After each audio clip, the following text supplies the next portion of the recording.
राहुल जाकर की आंखें अंधेरे में कुछ ढूंढने लगी थी।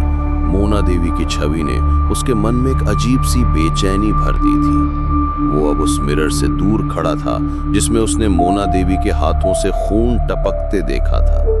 वानी कपूर चुपचाप उसके पीछे खड़ी थी। उसकी आंखों में तो अंधेरा था, लेकिन उसका चेहरा बता रहा था कि उसने भी कुछ महसूस किया है। राहुल, वो यहाँ से दूर जा चुकी है, पर कुछ रह गया है यहाँ, कुछ जो अभी भी हमें देख रहा है। वानी की आवाज धीमी थी, लेकिन उसमें एक दृढ़ विश्वास था।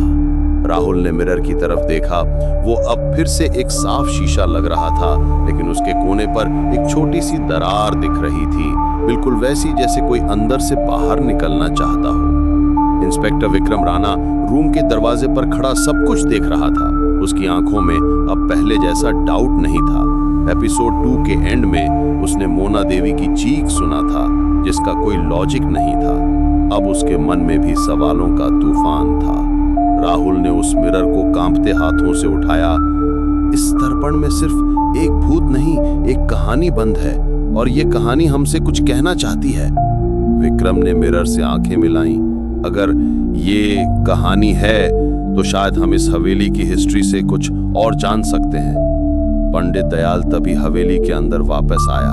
उसका चेहरा पहले से ज्यादा पेल लग रहा था, जैसे उसने कुछ देखा हो। उसने दरवाजा खोला है, पंडित ने कहा। डॉक्टर किल्विस अब जाग रहा है। डॉक्टर किल्विस, ये कौन है? राहुल ने हैरानी से पूछा। ये हवेली, इस हवेली का असली नाम डॉक्टर किल्विस है।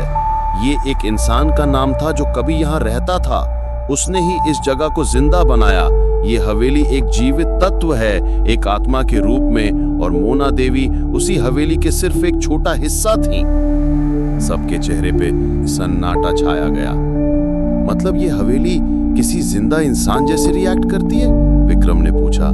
जिंदा से ज्यादा खतरनाक। ये हवेली तुम्हारे हर डर, हर यादों, हर पाप का एक छवि बनाती है, और जब तुम उस छवि को देखते हो तुम खुद ही उसमें खो जाते हो। पंडित दयाल की आवाज में गहरापन था। राहुल ने मिरर को टेबल पे रखा और वानी से कहा, तुमने मोना देवी से क्या महसूस किया? वानी ने अपने हाथ से हवेली की दीवार को छुआ। उसके अंदर एक रोशनी थी, पर उस रोशनी के अंदर भी एक गहरा अंधेरा था। उसका बचपन, उसका दर्द, सब इस हवेली ने उससे छीन लिया। तभी एक जोर की आवाज हुई, जैसे किसी ने नीचे के बेसमेंट का दरवाजा तोड़ा हो। तीनों ने एक दूसरे की तरफ देखा और तुरंत नीचे भागे। नीचे बेसमेंट में एक पुराना दरवाजा था, जिसमें से सदियों पुरानी हवा बाहर आ रही थी। राहुल ने टॉर्च ऑन किया और दरवाजा खोला। अंदर अंधेरा था, लेकिन एक अजीब सी खुशबू थी, जैसे मिट्टी और खून की मिली जुली बू। उन्होंने अंदर कदम रखा।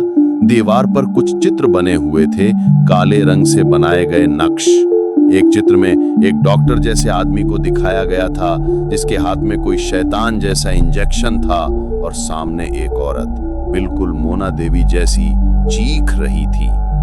ये डॉक्टर किल्विस है, पंडित दयाल ने कहा। ये क्या कर रहा था इस औरत के साथ? राहुल ने पूछा। ये औरत पे एक्सपेरिमेंट करता था। वो चाहता था कि इंसान की आत्मा को मिरर के अंदर बंद कर सके। मोना देवी उसका पहला एक्सपेरिमेंट थी, और वो सफल हुआ। एक और पेंटिंग में मोना देवी के रूप में एक और आत्मा दिखी, जिसका चेहरा टूट रहा था और अंदर से दूसरे चेहरे निकल रहे थे, जैसे वो एक नहीं कई रूप में हैं। और इसीलिए मोना देवी हर बार अलग दिखाई देती हैं, कभी राखी, कभी माँ, कभी छोटी लड़की, वानी ने कहा। तभी एक जोर की चीख बेसमेंट में गूंजी। राहुल ने पलटकर देखा। मिरर जिसमें मोना देवी बंद थी, अब हवा में तैर रहा था। उसमें से एक छाया बाहर निकल आई थी, लेकिन इस बार मोना देवी नहीं थी, ये कोई और था। उसका चेहरा जला हुआ, आंखें लाल, और हाथ में एक पुरानी डायरी। राहुल ने डायरी उठाई। उस पर लिखा था, डॉक्टर किल्विस, मानव आत्माओं के प्रयोग। डायरी के अंदर के पन्ने हिल रहे थे, जैसे किसी ने अंदर से इन्हें लिखने की कोशिश की हो। ये डायरी उसका सच छिपाए हुए है, राहुल ने कहा। इंस्पेक्टर विक्रम ने कहा, अगर हम इस डायरी के थ्रू उसकी कहानी समझ पाए तो शायद मोना देवी और दूसरे भूतों को मुक्ति मिल सकती है। पर पंडित दयाल ने रोका। पर इसका एक खतरा है। हर पेज एक आत्मा से जुड़ा है, जैसे ही अब तुम पढ़ोगे वो आत्मा तुम्हारे साथ जुड़ जाएगी। वानी ने डायरी को छुआ और बोला, फिर भी हमें ये करना होगा। राहुल ने डायरी का पहला पन्ना खोला और लिखा था, मैं किल्विस हूं, एक मानसिक रोग विशेषज्ञ जिसका विश्वास था कि आत्माओं को समान रूप से अध्ययन किया जा सकता है।